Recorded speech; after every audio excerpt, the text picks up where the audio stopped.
Hello ಸ್ನೇಹಿತರೆ, welcome back to the channel. ಹೆಂಗಿದಿರಿ ಎಲ್ಲರೂ? ನಾವೆಲ್ಲರೂ ಆರಾಮದಿರಿ ಸ್ನೇಹಿತರೆ. ತಾವೆಲ್ಲರೂ ಆರಾಮದಿರಿ ಅಂತ ಅಂದ್ಕೊಳ್ತೀನಿ. ಲಾಸ್ಟ್ ಬ್ಲಾಗಲ್ಲಿ ನೀವು ನೋಡಿದ್ರಿ, ಅಧಿಕ ಮಾಸದ ನಿಮಿತ್ತ 3 ಹನುಮಪ್ಪನ ದರ್ಶನಕ್ಕೆ ಹೋಗಿದ್ವಿ. ಅದರಲ್ಲಿ ಮೊದಲನೇದಾಗಿ ನಾವು ಕದರಮಂಡಲಗಿ ಕಾಂತೇಶ್ವರ ಸ್ವಾಮಿಯ ದರ್ಶನ ಮಾಡಿಕೊಂಡು ನಂತರದಲ್ಲಿ ಸಾತೇನಹಳ್ಳಿಗೆ ನಾವು ಹೊರಡ್ತಾ ಇದ್ವಿ. ಅಲ್ಲಿವರೆಗೆ ಶೇರ್ ಮಾಡಿದ್ದೆ. ಬರ್ರಿ ಇವತ್ತಿನ ಬ್ಲಾಗ್ ಒಳಗೆ ಸಾತೇನಹಳ್ಳಿ ಶಾಂತೇಶ ಸ್ವಾಮಿಯ ದರ್ಶನ ಮಾಡ್ಕೊಂಡು ಬರೋಣ ಅಂತ. ಅದರ ಜೊತೆಗೆ ಒಂದು ಬ್ಲಾಗ್ ಒಳಗೆ ನಾನು ಕೇಸರಿ ಬಾತ್ ರೆಸಿಪಿನೂ ಅಂದರೆ ಶೀರಾ ರೆಸಿಪಿನೂ ಕೂಡ ಶೇರ್ ಮಾಡಿದ್ದೀನಿ. ಯಾಕಂದ್ರೆ ನಾ ಒಂದು ದಿವಸ ಟಿಫನಿಗೆ ಚೌಚೌ ಬಾತ್ ಮಾಡಿದ್ದೆ. ಅದರಲ್ಲಿ ಒಂದು ಪಾರ್ಟ್ ಶೀರಾ ರೆಸಿಪಿನ ಕೂಡ ಶೇರ್ ಮಾಡಿದ್ದೀನಿ. ಅದರ ಜೊತೆಗೆ ಶಿಕಾರಿಪುರದ ಭ್ರಾಂತೇಶ್ವರ ಸ್ವಾಮಿನೂ ಕೂಡ ದರ್ಶನ ಮಾಡ್ಕೊಳ್ಳೋಣ ಅಂತ. ಸೊ ಒಟ್ಟಾರೆಯಾಗಿ ತುಂಬ ಅಂದರೆ ತುಂಬ ಎಂಟರ್ಟೈನಿಂಗ್ ಆಗೈತಿ ಬ್ಲಾಗ್. ಸ್ಕಿಪ್ ಮಾಡ್ದಂಗೆ ಎಂಡ್ವರೆಗೆ ನೋಡಿರಿ, ಸಪೋರ್ಟ್ ಮಾಡಿರಿ. ಇಷ್ಟ ಆದರೆ ಲೈಕ್ ಕೂಡ ಮಾಡಿರಿ, ಎಲ್ಲರೊಂದಿಗೆ ಶೇರ್ ಮಾಡಿರಿ. ಹಾಗೆ ತಪ್ಪದೆ ನನ್ನ ಚಾನಲ್ನ ಸಬ್ಸ್ಕ್ರೈಬ್ ಮಾಡಿಕೊಡ್ರಿ ಸ್ನೇಹಿತರೆ. ನೋಡ್ತೀರಿ ಎಷ್ಟು ಪ್ರಕೃತಿ ಸುಂದರವಾಗಿ ಇತ್ತಂದ್ರೆ ನನಗಂತೂ ತುಂಬ ಅಂದರೆ ತುಂಬ ಇಷ್ಟ ಆಗಿಬಿಟ್ಟಿತ್ತು.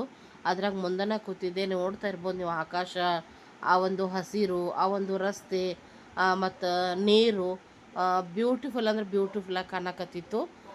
ಸಖತ್ತಾಗಿತ್ತು ವ್ಯೂ ಅಂತೂ. ನಾನು ಸಿಕ್ಕಾಪಟ್ಟೆ ಎಂಜಾಯ್ ಮಾಡಕತ್ತಿದ್ದೆ. ಅದನ್ನ ನಿಮ್ಮ ಜೊತೆ ನಾನು ಶೇರ್ ಮಾಡ್ಕೊಂಡಿದ್ದೀನಿ. ನೋಡಿರಿ ಎಲ್ಲಿ ಸಿಗ್ತೈತಿ ಇಂಥದ್ದೆಲ್ಲ ನೋಡೋಕೆ ಅದ್ಭುತವಾಗಿತ್ತು. ಮಸ್ತ್ ಅಂದ್ರೆ ಮಸ್ತ್ ಖುಷಿ ಕೊಡಕತ್ತಿತ್ತು ನೋಡ್ರಿ ಸ್ನೇಹಿತರೆ. ಹೋಗ್ತಾ ಹೋಗ್ತಾ ಈ ವ್ಯೂ ನೋಡಿದ್ರೆ ನಿಮಗೆ ಏನು ನೆನಪಾಯಿತು ಖಂಡಿತ ತಿಳಿಸ್ರಿ. ಹೌದಲ್ಲ ಅನ್ನೋದು ಹೇಳ್ರಿ, ಯಾಕಂದ್ರೆ ನಾ ಹೇಳ್ತೀನಿ ಏನು ನೆನಪಾಯ್ತು ಅಂಥೇಳಿ. ಹೌದು, ಸೇಮ್ ನೀವು ಹೇಳಿದ್ದು ಕರೆಕ್ಟ್ ಅಂತ ಅನಿಸಿದ್ರೆ ನೀವು ಹೇಳ್ರಿ ನನಗಂತೂ ಪಕ್ಕ ನಮ್ಮ ಧಾರವಾಡದ ನುಗ್ಗಿಕೇರಿ ನೋಡ್ದಂಗೆ ಆಯಿತು. ಕೆರೆಯ ಪಕ್ಕಕ್ಕನ ದೇವಸ್ಥಾನ ಐತಿ ಅಲ್ಲಿ ಕೂಡ, ಮತ್ತು ಅದೇ ಥರದ ಗೋಪುರ. ಸೊ ನಾವು ಕೂಡ ಹೋಗ್ತಾ ಹೋಗ್ತಾ ಆ ಗೋಪುರ ನೋಡಿದಾಗ ಕೆರೆ ಗೋಪುರ ಹಿಂಗೆ ಕಾಣಿಸ್ತೈತಿ. ನುಗ್ಗಿಕೇರಿ ಹನುಮಂತ ದೇವರ ದೇವಸ್ಥಾನ ನಮ್ಮ ಧಾರವಾಡದೊಳಗೆ ಸಾಕಷ್ಟು ಸರಿ ನಾನು ಬ್ಲಾಗ್ ಒಳಗೆ ಶೇರ್ ಮಾಡಿದ್ದೀನಿ. ಸೊ ಅದ ನೆನಪಾಯ್ತು ಅಂತಲೇ ಹೇಳ್ಬೋದು. ಈ ಒಂದು ಆಂಜನೇಯನ ಗೋಪುರ ಮತ್ತು ಅಲ್ಲಿ ಒಂದು ಕೆರೆನ ನೋಡಿ ನನಗೂ ಕೂಡ ಹಂಗೆ ಅನ್ನಿಸ್ತು. ಸಖತ್ತಾಗೈತಿ. ಇಲ್ಲಂತೂ ನಾವು ಸಾಕಷ್ಟು ಸರಿ ಬಂದಿದ್ದೀವಿ, ಬಟ್ ಈಗಂತೂ ತುಂಬಾ ಇಂಪ್ರೂವ್ಮೆಂಟ್ ಮಾಡಿದ್ದಾರೆ ಇಲ್ಲೇ ದೇವಸ್ಥಾನನ. ತುಂಬ ಅಂದರೆ ತುಂಬ ಚೆನ್ನಾಗಿ ಕಾಣಕತ್ತಿತ್ತು. ಈ ಒಂದು ಸಾತೇನಹಳ್ಳಿ ಶಾಂತೇಶನ ಒಂದು ಪ್ರಮುಖ ವಿಶೇಷ ಏನಪ್ಪ ಅಂತಂದ್ರೆ, ಈತನಿಗೆ ತಲೆಯ ಮೇಲೆ ಸಾಲಿಗ್ರಾಮ ಐತ್ರಿ. ಆಮೇಲೆ ಹಸನ್ಮುಖಿಯಾದ ಒಂದು ಮುಖವನ್ನು ಹೊಂದಿದ್ದಾನೆ, ಮತ್ತು ತಲೆಯ ಮೇಲೆ ಸಾಲಿಗ್ರಾಮ ಇರೋದ್ರಿಂದ ಶಾಂತ ಹಸನ್ಮುಖವಾಗಿ ಇರ್ತಾನೆ. ಹೀಗಾಗಿ ಇವನಿಗೆ ಶಾಂತೇಶ ಅಂತ ಹೇಳಿ ಹೆಸರು ಬಂದೈತಿ ಸ್ನೇಹಿತರೆ. ಮತ್ತು ಈ ಶಾಂತೇಶ್ವರ ಸ್ವಾಮಿಯ ಮಹಿಮೆ ಉಳಿದೆರಡು ಮಾರುತಿ ಅಥವಾ ಹನುಮಂತ ದೇವರಕ್ಕಿಂತನೂ ಒಂದು ಪಟ್ಟ ಕೈ ಹೆಚ್ಚು ಅನ್ಬೋದು. ಯಾಕಂದ್ರೆ ಮಕ್ಕಳಾಗಲಾರ್ದಂಥವರಿಗೆ ಒಂದು ವಿಶೇಷವಾದ ಒಂದು ಪ್ರಸಾದ ಕೂಡ ವಿಜಯದಶಮಿಯ ದಿನದಂದು ವಿತರಿಸ್ತಾರೆ. ಅದರಿಂದ ಆ ಪ್ರಸಾದ ತಗೊಂಡವರಿಗೆ ಸಾಕಷ್ಟು ಹೆಣ್ಮಕ್ಳು ತಾಯ್ತನವನ್ನು ಪಡೆದಾರ. ಹಾಗೇನ ಸಾಕಷ್ಟು ಸಮಸ್ಯೆಗಳಿಗೆ ಕೂಡ ಈ ಒಂದು ಶಾಂತ ಸ್ವಭಾವದ ಶಾಂತೇಶ್ವರ ಸ್ವಾಮಿ ಅವರಿಗೆ ಅನುಗ್ರಹ ಒಂದು ಫಲನ ಕೊಡ್ತಾನೆ. ಅಂದ್ಕೊಂಡದ್ದಂತೂ ಕಾರ್ಯಸಿದ್ಧಿ ಅಂತಲೇ ಹೇಳ್ಬೋದು. ಅಷ್ಟೊಂದು ಪವರ್ಫುಲ್ಲಾದ ದೇವರು ಈ ಒಂದು ಶಾಂತೇಶ್ವರ ಸ್ವಾಮಿ. ಇಲ್ಲಿ ಕೂಡ ತುಂಬಾ ರಶ್ ಇತ್ತು. ನಾವು ಫಸ್ಟ್ ಹಚ್ಚಿದಲ್ಲಿ ಅಲ್ಲೇ 100 ರೂಪಾಯಿ ಕ್ಯೂ ಇತ್ತಂತ. ಮತ್ತು ವಾಪಸ್ ಬಂದು ನಾವು ಜನರಲ್ಲೆಲ್ಲ ದರ್ಶನ ತೊಗೊಂಡ್ವಿ. ಬಟ್ ಒಳಗಡೆ ಫೋನ್ ಅಲವ್ ಇರಲಿಲ್ಲ. ಹೀಗಾಗಿ ಅಲ್ಲಿ ಒಳಗಡೆ ಏನೂ ನಮ್ಗೆ ವಿಡಿಯೋ ತೊಗೊಳಕ್ಕಾಗಲಿಲ್ಲ. ವಾಪಸ್ ಬಂದು ಇಲ್ಲೇ ತೇರು ನೋಡ್ರಿ, ಮಸ್ತ್ ಅಂದ್ರೆ ಮಸ್ತ್ ಹೊಸ ತೇರು ಅನ್ಸುತ್ತೆ. ಸಖತ್ತಾಗಿತ್ತು. ತೇರು ನಮಸ್ಕಾರ ಮಾಡಿಕೊಂಡು ಮತ್ತು ಇಲ್ಲಿ ಕೂಡ ಎಳ್ಳೆಣ್ಣೆ ಬತ್ತಿನ ಹಚ್ಚಿ ನಾವು ಇನ್ನೊಂದು ಸರಿ ಇಲ್ಲಿನ ಹೊರಗಡೆನೂ ಕೂಡ ಆಶೀರ್ವಾದ ತೊಗೊಂಡ್ವಿ. ನಂತರದಲ್ಲಿ ಫೋಟೋಸ್ ಇದ್ದೇ ಇರ್ತದಲ್ರಿ, ನೆನಪಿಗೋಸ್ಕರ ಫೋಟೋಸನ್ನು ತೊಗೊಂಡ್ವಿ. ಮತ್ತು ನೋಡಿರಿ ಈಗಂತೂ ಹೊಸದಾಗಿ ಇನ್ನೂ ಮಸ್ತ್ ಕಟ್ಟಾರ. ಹೇಳೋದೆ ನಿಮ್ಗೆ ದೇವಸ್ಥಾನ ಅಭಿವೃದ್ಧಿ ಆಗೈತಿ. ಗೋಪುರ ಆಗಿರ್ಬೋದು, ಮತ್ತು ಗೋಪುರದ ಮುಂದ್ಗಡೆ ಸ್ವಾಗತ ಕೋರಕ್ಕೆ ಅಚ್ಚಕ್ಕಿಚ್ಚಿಕ್ಕ 2 ಆನೆಗಳನ್ನು ಕೂಡ ಮಾಡ್ಯಾರ. ಮಸ್ತ್ ಅಂದ್ರೆ ಮಸ್ತ್ ಇತ್ತು. ಅದನ್ನೆಲ್ಲ ದರ್ಶನ ಮಾಡಿಕೊಂಡು ನಾವು ಹೊರಟ್ವಿ ಶಿಕಾರಿಪುರದ ಭ್ರಾಂತೇಶ್ವರ ಸ್ವಾಮಿ ದರ್ಶನಕ್ಕೆ. ಈ ಒಂದು ಏನು ಅಡಿಕೆ ತೋಟಗಳದಾವಲ್ರಿ, ಇದನ್ನಂತೂ ನಮ್ಮ ತನಗ ಇಷ್ಟ ಆಗಿಬಿಟ್ಟಿತ್ತು. ವಿಡಿಯೋ ತಗೋ ಇದನ್ನು, ಚಂದ ಐತಿ ಹಾಕೋಣಂತ, ವಿಡಿಯೋ ತಗೋ ಇದನ್ನು ಹಾಕೋಣಂತ. ಮತ್ತು ಕುರಿ ಬಂದ್ಬಿಟ್ಲೆ, ಈ ಕುರಿ ಅದಾವು ಇದ್ದು ವಿಡಿಯೋ ತಗೋತಿ ಅಂತ ಹೇಳಿ. ನಿಜವಾಗ್ಲೂ ಅಷ್ಟು ಮಸ್ತ್ ಅಂದ್ರೆ ಮಸ್ತನೇ ಇತ್ತು ನೋಡೋಕೆ. ಪ್ರಕೃತಿ ಜಾಸ್ತಿ ಅಡಿಕೆ ತೋಟನ ಐತ್ರಿ ಈ ಕಡೆ ಎಲ್ಲನೂ. ಆಮ್ಯಾಗ ಅರಿಶಿನ ಅಂತ ಹೇಳ್ಬೋದು, ಬೆಳೆ ಜಾಸ್ತಿ ಅದೇ ಐತಿ ಈ ಕಡೆ. ಮಸ್ತ್ ಅಂದ್ರೆ ಮಸ್ತ್ ಕಾಣ್ಸಕತ್ತಿತ್ತು. ಇದ್ರ ಮಧ್ಯೆ ಶಿಕಾರಿಪುರ ಮುಟ್ಟೋಕ್ಕಿಂತ ಮುಂಚೆ ಕೇಸರಿ ಬಾತ್ ಅಥವಾ ಶೀರಾ ಮಾಡೋಣಂತ ಬರ್ರಿ. 1 ಕಪ್ ಬಾಂಬೆ ರವೆನ ನಾನು ಇಲ್ಲೇ ತೊಗೊಂಡಿದ್ದೀನಿ. ಆ ಕಪ್ ಬಾಂಬೆ ರವೆ 1 ಕಪ್ಪಿಗೆ 3 ಕಪ್ಪಷ್ಟು ನೀರನ್ನು ಹಾಕ್ಕೊಳ್ತಾ ಇದ್ದೀನಿ, ನೋಡ್ತಾ ಇರ್ಬೋದು. ಅದಕ್ಕೆ 1 ಕಪ್ ಸಕ್ಕರೆ, 1 ಅಥವಾ 1.25 ಕಪ್ಪಷ್ಟು ಹಾಕ್ಕೊಂಡು ಇದನ್ನು ಸಕ್ಕರೆ ಕರಗಿಸೋಕೆ ಒಲೆ ಮೇಲೆ ಇಡೋಣಂತ್ರಿ. ಪಾಕ ಈಕ ಏನು ಬೇಡ, ಜಸ್ಟ್ ಸಕ್ಕರೆ ಕರಗಿದ್ರೆ ಸಾಕು. ಸಕ್ಕರೆ ಕರಗೋವರೆಗೆ ಇಲ್ಲೊಂದು ಕಡಾಯಿ ಇಟ್ಕೊಂಡು 2 ಸ್ಪೂನ್ ತುಪ್ಪ, 2 ಸ್ಪೂನ್ ಎಣ್ಣೆ ಅಂತೂ ಕಂಪಲ್ಸರಿ ಹಾಕ್ರಿ. ಸಾಫ್ಟ್ ಆಗ್ತೈತಿ ಮತ್ತು ಶೈನಿಂಗ್ ಕೂಡ ಬರ್ತೈತಿ. ಶೀರಾ ಮಸ್ತ್ ಅಂದ್ರೆ ಮಸ್ತ್ ಆಗ್ತೈತಿ. ಅದಕ್ಕೋಸ್ಕರ ಒಂದು 3 ಏಲಕ್ಕಿ, ಒಂದು 3-4 ಲವಂಗ, ಒಂದು 8-10 ಗೋಡಂಬಿನ ಹಾಕಿ ಅವನ್ನೆಲ್ಲ ಸ್ವಲ್ಪ ಬಾಡಿಸ್ಕೊಂಡಾದ ನಂತರ ನಾವು ತೊಗೊಂಡಂಥ 1 ಕಪ್ಪು ಬಾಂಬೆ ರವನ್ನ ಹಾಕಿ ಚೆನ್ನಾಗಿ ತುಪ್ಪದಲ್ಲಿ ಹುರ್ಕೊಳ್ಳೋಣಂತ. ಅಷ್ಟರೊಳಗೆ ಏನಾಗ್ತೈತಿ, ನಾವು ಪಕ್ಕದಲ್ಲಿ ಇಟ್ಟಂತಹ ಸಕ್ಕರೆ ಕರಗಿ ನೀರು ಬಿಸಿಯಾಗಿರ್ತೈತಿ. ಅದ ನೀರನ್ನು ಇದಕ್ಕೆ ಸೇರಿಸೋಣಂತ. ಬಿಸಿಯಾದ ನೀರನ್ನು ಸೇರಿಸಿ ಚೆನ್ನಾಗಿ ಇದನ್ನು ಮಿಕ್ಸ್ ಮಾಡೋಣಂತ. ಆಲ್ರೆಡಿ ಏಲಕ್ಕಿ ಅಂತೂ ಹಾಕೇ ಬಿಟ್ಟಿದ್ವಿ. ನಾನಿವತ್ತು ಪೈನಾಪಲ್ ಫ್ಲೇವರಲ್ಲೇ ಮಾಡ್ತಾಯಿದ್ದೆ, ಹೀಗಾಗಿ ಒಂದು ಚಿಟಿಕೆ ಯೆಲ್ಲೋ ಕಲರನ್ನು ಹಾಕಿ 2 ಡ್ರಾಪು ಪೈನಾಪಲ್ ಎಸೆನ್ಸನ್ನು ಹಾಕಿದೆ. ಮಸ್ತ್ ಅಂದ್ರೆ ಮಸ್ತ್ ಪೈನಾಪಲದ ಘಮ ಬರ್ತೈತಿ. ಮಸ್ತಾಗಿ ಇದನ್ನು ಚೆನ್ನಾಗಿ ಮಿಕ್ಸ್ ಮಾಡಿ ಮೇಲೊಂದು ಮುಚ್ಚಿ 2-3 ನಿಮಿಷ ಸಣ್ಣ ಉರಿ ಮೇಲೆ ಬೇಯಿಸ್ಲಾಕ್ ಬಿಡೋಣಂತ. ಅದು ನೋಡ್ರಿ ಎಷ್ಟು ಚೆನ್ನಾಗಿ ಎಲ್ಲನೂ ಹೀರ್ಕೊಳ್ತೈತಿ ರವೆ. ಆ ನಂತರ ಏನೈತಿ, ಇದೇ ಥರ ತಿರುವಿ ಸಾಫ್ಟ್ ಆಗುವವರೆಗೆ ನಾವು ಇದನ್ನು ಬೇಯಿಸ್ಕೊಳ್ಬೇಕು ಸಣ್ಣ ಉರಿ ಮೇಲೆ. ನೋಡ್ತಾ ಇದ್ದಾರಲ್ಲ ಎಷ್ಟು ಸಾಫ್ಟಾಗಿ ಸಖತ್ತಾಗಿ ಬಂದೈತಂತ. ಮನೆಯೆಲ್ಲ ತುಪ್ಪ ಮತ್ತು ಪೈನಾಪಲ್ ಫ್ಲೇವರಿಂದ ಗಮಾಡಕತ್ತಿತ್ತು ಅಂತ ಹೇಳ್ಬೋದು. ನೋಡ್ತಾ ಇದ್ದೀರಿ, ಈ ರೀತಿ ಕಡಾಯಿ ಬಿಡಬೇಕು ಶೀರಾ, ಅಲ್ಲಿವರೆಗೆ ನಾವು ಇದನ್ನು ಬೇಯಿಸ್ಕೋಬೇಕು. ಸಾಫ್ಟಾಗಿ ಸಖತ್ತಾಗಿ ಟೇಸ್ಟಿಯಾಗಿರ್ತೈತಿ. ಖಂಡಿತವಾಗ್ಲೂ ನೀವು ಟ್ರೈ ಮಾಡಿರಿ. ನಾನು ಕಾಂಬಿನೇಷನ್ ಆಗಿ ಉಪ್ಪಿಟ್ಟೂ ಮಾಡಿದ್ದೆ ಅಂತ ಹೇಳಿದೆ, ಚೌಚೌ ಬಾತ್ ನೋಡ್ರಿ ತೋರಿಸ್ತಾ ಇದ್ದೀನಿ. ಬಟ್ 2 ರೆಸಿಪಿ ಒಂದರದಾಗಾದ್ರೆ ವಿಡಿಯೋ ಲೆಂದಿ ಆಗ್ತೈತಂತ ನಾನು ಇವತ್ತು ಕೇಸರಿ ಬಾತ್ ಅಥವಾ ಶೀರಾ ರೆಸಿಪಿನ ಅಷ್ಟನ್ನು ಸ್ವೀಟ್ ಬಾತ್ ಅನ್ಬೋದು ಅದನ್ನಷ್ಟು ಶೇರ್ ಮಾಡಿದ್ದೀನಿ. ಇನ್ನು ಖಾರ ಬಾತ್ ಅಥವಾ ಉಪ್ಪಿಟ್ಟು ಇದ್ರ ಜೊತೆ ಕಾಂಬಿನೇಷನ್ ಆಗಿ ನೆಕ್ಸ್ಟ್ ಬ್ಲಾಗ್ ಒಳಗೆ ನಾನು ಶೇರ್ ಮಾಡ್ತೀನಿ. ನೀವು ಕಾಂಬಿನೇಷನ್ ಆಗಿ ಚೌಚೌ ಬಾತ್ ಮಾಡಿ ತಿಂದು ಎಂಜಾಯ್ ಮಾಡಿ ಹೆಂಗೆ ಬಂದಿತ್ತಂತ ನನಗೆ ತಿಳಿಸ್ರಿ. ಸೊ ಇಷ್ಟ ಆಗೋದ್ರೊಳಗೆ ಅಂದರೆ ನಾವು ತಲುಪಿದ್ವಿ ಶಿಕಾರಿಪುರಕ್ಕೆ, ಭ್ರಾಂತೇಶ್ವರ ಸ್ವಾಮಿಯ ದೇವಸ್ಥಾನಕ್ಕೆ. ಇಲ್ಲಿ ನೋಡ್ರಿ ಎಲ್ಲದಕ್ಕಿಂತ ಇಲ್ಲೇ ಡಬಲ್ ಕ್ಯೂ ಇತ್ತು. ನಾವು ಇಲ್ಲೇ ಕ್ಯೂ ಹಚ್ಚಕ್ಕೆ ಹೋಗಲಿಲ್ಲ, ಯಾಕಂದರೆ ತುಂಬ ರಶ್ ಆಗಿತ್ತು ಮತ್ತು ಟೈಮ್ ಕೂಡ ಆಗಿತ್ತು. ನಾವು ರಿಟರ್ನ್ ಮತ್ತು ಧಾರವಾಡನ ಮುಟ್ಟೋದು ಇತ್ತಲ್ಲ, ಹೀಗಾಗಿ ಹಚ್ಚಲಿಲ್ಲ. ಯಾಕೆ ಹಚ್ಚಲಿಲ್ಲಪ್ಪ, ಇಲ್ಲಿಂದ ಧಾರವಾಡದಿಂದ ಅಲ್ಲಿ ಮಟ್ಟ ಹೋಗಿ ನಾವು ಕ್ಯೂ ಯಾಕೆ ಹಚ್ಚಲಿಲ್ಲ, ದರ್ಶನ ಯಾಕೆ ತೊಗೊಳ್ಳಿಲ್ಲ ಅಂತಂದ್ರೆ, ಯಾಕಪ್ಪ ಅಂದ್ರೆ ಇಷ್ಟು ಕ್ಯೂ ಹಚ್ಚಿ ನಾವು ಹೋದ್ರೂ ನಮ್ಗೆ ಆ ಒಂದು ಸ್ವಾಮಿಯ ದರ್ಶನ ಹೆಂಗೆ ಸಿಗ್ತಿತ್ತಲ್ಲ, ಕ್ಯೂ ಹಚ್ಚದೇನೆ ನಾವು ದೇವಸ್ಥಾನದ ಮುಂದೆ ನಿಂತರೆ ನಮ್ಗೆ ಭ್ರಾಂತೇಶ್ವರ ಸ್ವಾಮಿಯ ದರ್ಶನ ಆಗೋ ಹಾಗೆ ಇತ್ತು. ಡೈರೆಕ್ಟಾಗಿ ನಮ್ಗೆ ಬಾಗಿಲಿಗೆ ಕಾಣಿಸ್ತಾ ಇದ್ರು ಭ್ರಾಂತೇಶ್ವರ ಸ್ವಾಮಿ. ಹೀಗಾಗಿ ನಾವು ಅಲ್ಲೇ ಹೊರಗಡೆಯಿಂದನೇ ಅವರಿಗೆ ಕೈ ಮುಕ್ಕೊಂಡು ಅಲ್ಲೇನ ದರ್ಶನ ತೊಗೊಂಡ್ವಿ ಸ್ನೇಹಿತರೆ. ಈ ಭ್ರಾಂತೇಶ್ವರ ಸ್ವಾಮಿಯ ಮೂಗಿರಿಗೆ ಮತ್ಸ್ಯ ಸಾಲಿಗ್ರಾಮ ಐತಿ ನೋಡ್ರಿ ಮೂಗಿನ ಮೇಲೆ. ಬರ್ರಿ ನಿಮಗೂ ಕೂಡ ದರ್ಶನ ಮಾಡಿಸ್ತೀನಿ ನಾನು. ಮತ್ತು ಇಲ್ಲಿ ಒಂದು ದೇವಸ್ಥಾನದ ಗೋಪುರನೂ ಕೂಡ ತುಂಬಾ ಚೆನ್ನಾಗೈತಿ, ನೋಡ್ತಾ ಇರ್ಬೋದು. ಎಷ್ಟು ದೊಡ್ಡ ಆಂಜನೇಯ ಸ್ವಾಮಿ ಮುಂದ್ಗಡೆನ ದರ್ಶನ ಕೊಡ್ತಾರಂಥೇಳಿ. ಅಲಂಕಾರನೂ ಅಷ್ಟು ಸಖತ್ತಾಗಿ ಮಾಡಿದ್ರು ದೇವಸ್ಥಾನದ್ದು.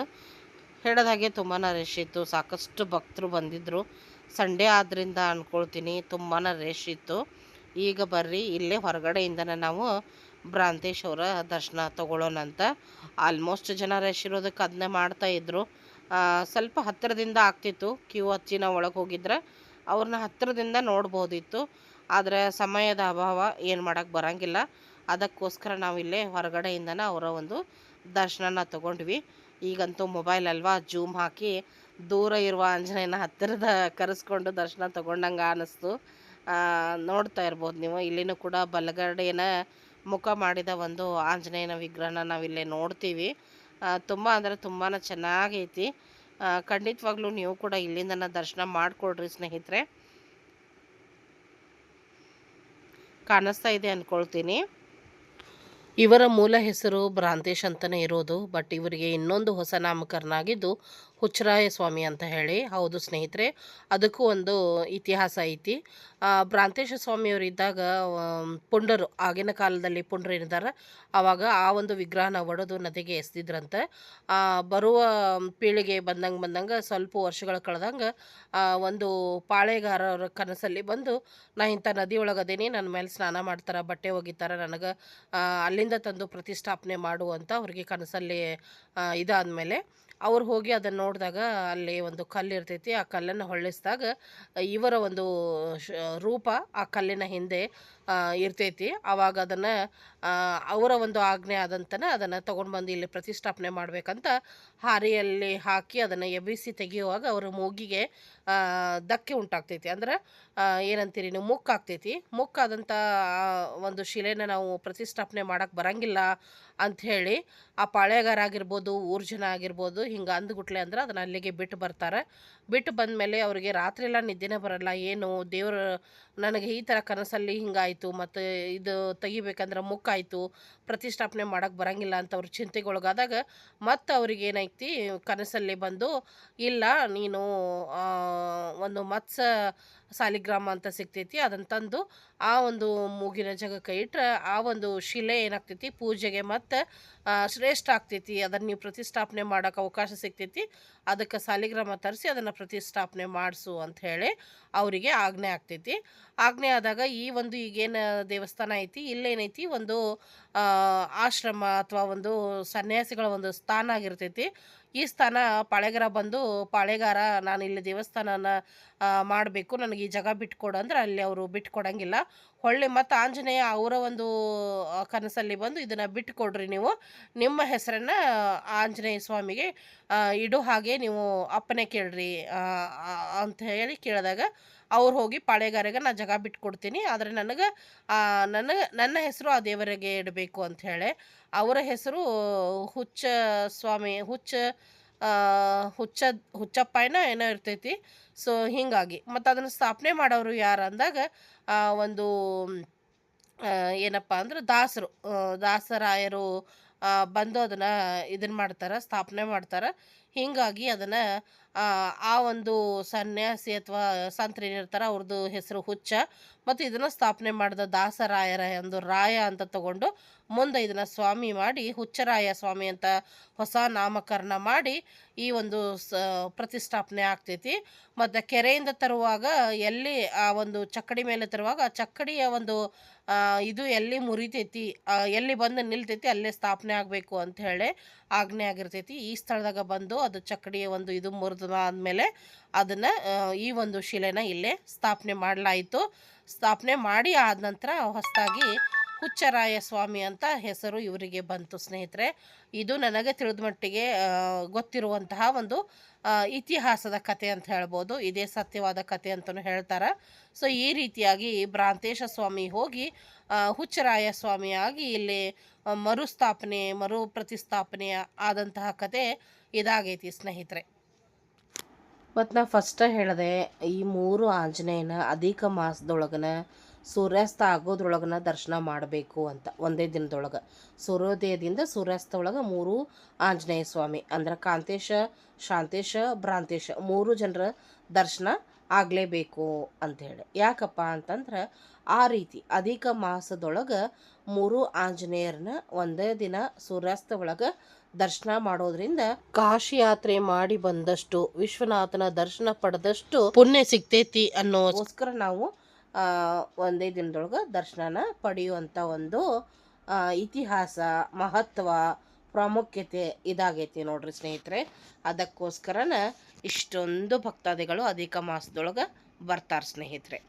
ನಾವು ಕೂಡ ದರ್ಶನ ತಗೊಂಡ್ವಿ, ನಮಗೂ ಕೂಡ ಆರಾಮಾಗಿ ದರ್ಶನ ಆಯಿತು. ಒಂದು 4:30 ಅಂದ್ರೆ ಮುಗ್ದಿತ್ತು, 3 ದೇವ್ರದ್ದು ದರ್ಶನ ಆಗಿತ್ತು. ಮತ್ತು ನೀವು ನೋಡಿದ್ರಿ, ನಾವು ಬೆಳಗ್ಗೆ ಟಿಫನ್ ಮಾಡಿದವರು ಎಲ್ಲಿ ಬ್ರೇಕ್ ತೊಗೊಂಡೇನೇ ಇಲ್ಲ, ಎಲ್ಲಿನೂ ಊಟಕ್ಕಾಗಲಿ ಟಿಫನಿಗಾಗಲಿ ಎಲ್ಲಿನೂ ಮತ್ತು ನಿಂತೇನೇ ಇಲ್ಲ ಅಂತ ಹೇಳ್ಬೋದು. ಅಂದರೆ ನಮಗೆ ಅದೇ ಹೇಳಿದ್ನಿಲ್ಲ, ಸೂರ್ಯಾಸ್ತ ಒಳಗೆ 3 ಆಗಬೇಕು, ಅದ್ರಾಗ ಸಿಕ್ಕಾಪಟ್ಟಿ ರಶ್ ಇರೋದ್ರಿಂದ ನಾವು ಟೈಮ್ ವೇಸ್ಟ್ ಮಾಡೋದು ಬೇಡ, ದೇವ್ರ ಕೆಲಸ ಮೊದಲ ಮುಗಿಸ್ಕೊಂಡು ಬಿಡೋಣ ಅಂಥೇಳಿ ಗಾಡಿಯಲ್ಲೇನ ಸ್ವಲ್ಪ ಮಸಾಲೆ ಶೇಂಗಾ ಎಲ್ಲ ಮಾಡಿದ್ದೆ, ಅದನ್ನೆಲ್ಲ ತೊಗೊಂಡಿದ್ದೆ. ಒಂದಿಷ್ಟು ಚಕ್ಲಿ ಇತ್ತು, ಅದನ್ನು ತೊಗೊಂಡಿದ್ದೆ. ಕಾಕ ಒಂದಿಷ್ಟು ವಟಾಣಿ ಅಂತ ಸ್ನ್ಯಾಕ್ಸ್ ಎಲ್ಲ ತೊಗೊಂಡು ಬಂದಿದ್ದರು. ಅದನ್ನು ಒಂಚೂರು ಅಲ್ಲೇ ಗಾಡಿ ಒಳಗೆ ತಿನ್ಕೊಂಡು ನಾವು ದೇವ್ರ ದರ್ಶನ ಎಲ್ಲ ಮುಗಿಸ್ಕೊಂಡು ರಿಟರ್ನ್ ಇನ್ನೇನು ಟಿಫನ್ ಮಾಡ್ಕೋಬೇಕು, ಎಲ್ಲಾದರೂ ಹಶುವಂತೂ ಆಗೇ ಬಿಟ್ಟಿತ್ತು ಅನ್ನೋದ್ರೊಳಗೆ ಅಂದ್ರೆ ಸಿಕ್ಕಾಪಟ್ಟಿ ಜೋರು ಶಿಕಾರಿಪುರದಿಂದನೇ ಮಳೆ ಸ್ಟಾರ್ಟ್ ಆಗಿಬಿಡ್ತು. ಮತ್ತು ಹೇಳ್ಕೊಳ್ಳುವಂಥ ಒಂದು ಒಳ್ಳೆ ಹೋಟೆಲು ನಮಗೆ ಸಿಗ್ಲೇನೇ ಇಲ್ಲ. ಅದಕ್ಕೋಸ್ಕರ ನಾವು ಎಲ್ಲಿ ನಿಲ್ಲೇನೇ ಇಲ್ಲ ಅಂತ ಹೇಳ್ಬೋದು. ಮತ್ತು ಏಕ ಮಳೆನೇ ಇತ್ತು ರೀ, ಜೋರು ಮಳೆ ಇತ್ತು. ಮತ್ತು ಚಲೋ ಹೋಟೆಲ್ಗಳು ನಮಗೆ ಅಷ್ಟೊಂದು ಸಿಗಲೇ ಇಲ್ಲ, ಅಂದ್ರೆ ಸಿಟ್ಟಿಂಗ್ ಸಿಗಲಿಲ್ಲ. ಸಂಡೇ ಆದ್ದರಿಂದ ಆಲ್ಮೋಸ್ಟ್ ಬಂದಿದ್ದು ಹೋಟೆಲ್ಗಳು, ಇದ್ದಿದ್ದೂ ಅಷ್ಟೊಂದು ಸರಿ ಅನ್ನಿಸ್ಲಿಲ್ಲ. ಹೀಗಾಗಿ ಚಲೋ ಚಲೋ ಚಲೋ ಹೋಟೆಲ್ ಅನ್ಕೋತ ನಾವು ಮತ್ತು ವಾಪಸ್ ಎಲ್ಲಿಗೆ ಬಂದೀವಪ್ಪ ಅಂದ್ರೆ ಹುಬ್ಬಳ್ಳಿ ಹತ್ತಿರ ಇರುವಂಥ ವರೂರಿಗೆನ ಬಂದೀವಿ ಸ್ನೇಹಿತರೆ. ಬೆಳಗ್ಗೆ ವರೂರು ಪ್ಲೇಸ್ನಾಗ ಗಾಯತ್ರಿ ಹೋಟೆಲ್ನಾಗ ಇಡ್ಲಿ ವಡಾ ತಿಂದು ನಾವು ಬಿಟ್ಟಿದ್ವಿ. ಈಗ ರಿಟರ್ನ್ ನೋಡ್ರಿ ವಾಪಸ್ ಇಲ್ಲಿಗೆ ಬಂದ್ವಿ. ನಾವು ವರೂರ್ ಒಳಗನ ಜಗದೀಶ್ ದಾಬಾಗೆ ಬಂದೀವಿ. ವೆಜ್ ಆರ್ಡ್ರ್ ಮಾಡೀವಿ. ಸೊ ಅದು ಬರೋವರೆಗೆ ವೇಟ್ ಮಾಡಕತ್ತೀವಿ. ಆದರೆ ಎಲ್ಲರಿಗೆ ಸಿಕ್ಕಾಪಟ್ಟಿ ಹಸಿವಾಗೈತಿ ಸ್ನೇಹಿತರೆ. 7:30 ಹಿಂಗಾಗಿತ್ತು ಟೈಮ್. ನಾಷ್ಟಾಗಿಷ್ಟ ಬೇಡ, ಊಟನ ಮಾಡ್ಕೊಂಡು ಹೋಗ್ಬಿಡೋಣ ಅಂಥೇಳಿ ಎಲ್ಲರೂ ಕೂಡ ಅಂದ್ರೆ ಸಿಕ್ಕಾಪಟ್ಟಿ ಹಚ್ಕೊಂಡಾರ. ಮಕ್ಕಳಂತೂ ಹೇಳಕ್ಕವಲ್ಲೇ ನಾನು, ಅಷ್ಟೊಂದು ಹಚ್ಕೊಂಡಾರ. ಇಲ್ಲಿ ಕಾಮಿಡಿ ಕೂಡ ನಡೆದಿತ್ತು. ಹೋಟೆಲ್ ಹುಡುಕಿ ಸುಸ್ತಾಗಿ ಈ ರೀತಿಯಾಗಿ ನೋಡ್ರಿ ಏನಲ್ಲ ಸ್ಟಾರ್ಟ್ ಹೊರಸಿಟ್ಟು ಹೋಗೋಣ ನೋಡ್ರಿ, ಯಾಕಂದ್ರೆ ಹಂಗೆ ಸಾಕಾಗ್ಬಿಟ್ಟೈತಿ ಇವತ್ತು.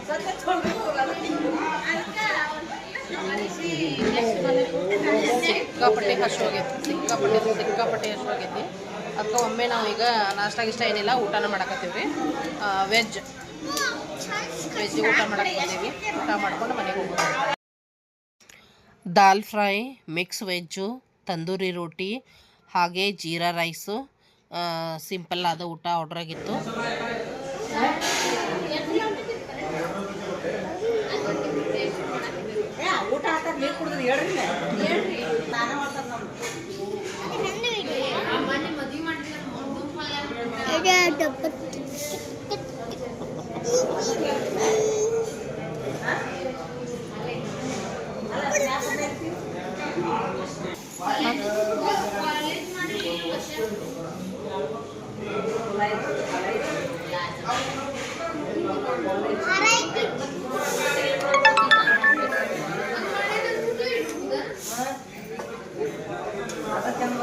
ಸಾಕು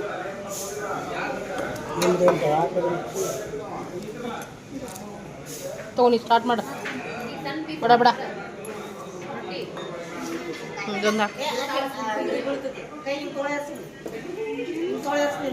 ಮಿಕ್ಸ್ ವೆಜ್.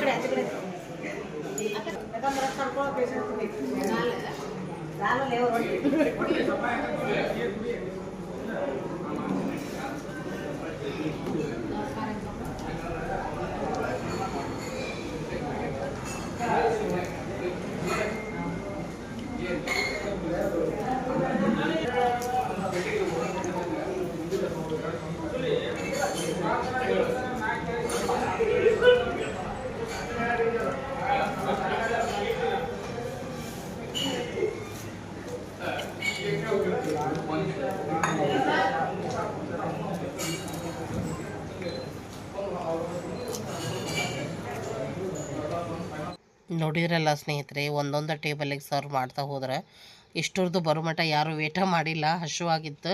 ಯಾರ್ಯಾರು ಟೇಬಲಿಗೆ ಸರ್ವ್ ಆತ ಊಟ ಸ್ಟಾರ್ಟ ಮಾಡಿಬಿಟ್ಟಿದ್ವಿ ಹಸಿವಾಗಿದ್ದಕ್ಕೆ. ನಮ್ಮ ತನು ಪುಟಾಣಿ ಒಂದು ಅರ್ಧ ರೊಟ್ಟಿ ತಿಂದ್ಲರಿ. ಅರ್ಧ ರೊಟ್ಟಿ ತಿಂದು ಈಗ ರೈಸ್ ಆಕಿನ ಹಾಕ್ಕೊಳ್ಳೋಕೆ ಅಂತ ನಾ ಹಾಕಬಾರ್ದಂತ, ಸೊ ಆಕಿನ ಹಾಕ್ಕೊಳಕತ್ತಿದ್ಲು. ಸೊ ನೋಡ್ತಾ ಇರ್ಬೋದು ಡ್ರೈವರ್ ಅನ್ನ ಕೂಡ ಇದ್ದಾರೆ. ಬೆಳಗ್ಗೆ ಟಿಫನಿಗೆ ಕೂಡ ಕರ್ಕೊಂಡಿದ್ವಿ ನಾವು. ಸೊ ಯಾವಾಗಿದ್ರೂ ಅಷ್ಟನ್ನ ರೀ, ನಾವು ಯಾವಾಗಿದ್ರೂ ನಮ್ಮ ಜೊತೆನ ಅವ್ರನ್ನೂ ಕೂಡ ಕರ್ಕೊಂಡು ಟಿಫನ್ ಆಗಲಿ ಊಟ ಆಗಲಿ ಮಾಡಿಸ್ಕೊಳ್ತೀವಿ.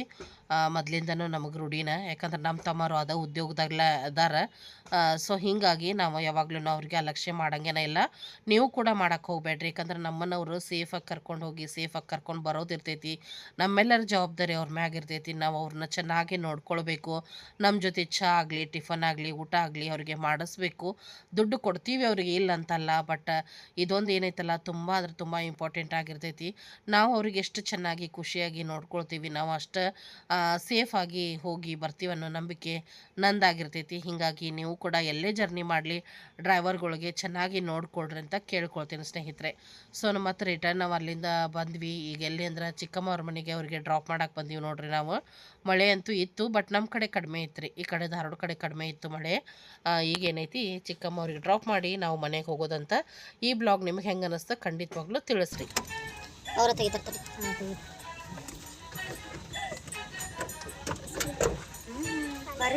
ಡಬಲ್ ಹಾಕ್ತಾರೆ. ಇಲ್ಲ ಇಲ್ಲ ಇಲ್ಲ ಇರಿ ನಾವು ದಿನ ಅದ್ರಾಗಿರ್ತೇವೆ. ಏನು ಇವತ್ತು ಬ್ಯಾಟ್ರಿ ಮಾತಾಡ ಹೋಗಿ ಬರ್ತೀರಿ ಚಿಕ್ಕಮ್ಮ. ಸರಿ ಓಕೆ ಬಾಯ್. ಗುಡ್ ನೈಟ್ ಭವಾನಿಗಿರಿ ಬಾಯ್ ಬಾಯ್ ಅಲ್ಲಿಂದ ಬಾಯ್ ಬಾಯ್ ಮಾಡತ್ತೀನಿ ಬಾಯ್ ಬಾಯ್ ಬಾಯ್ ಭವಾನಿ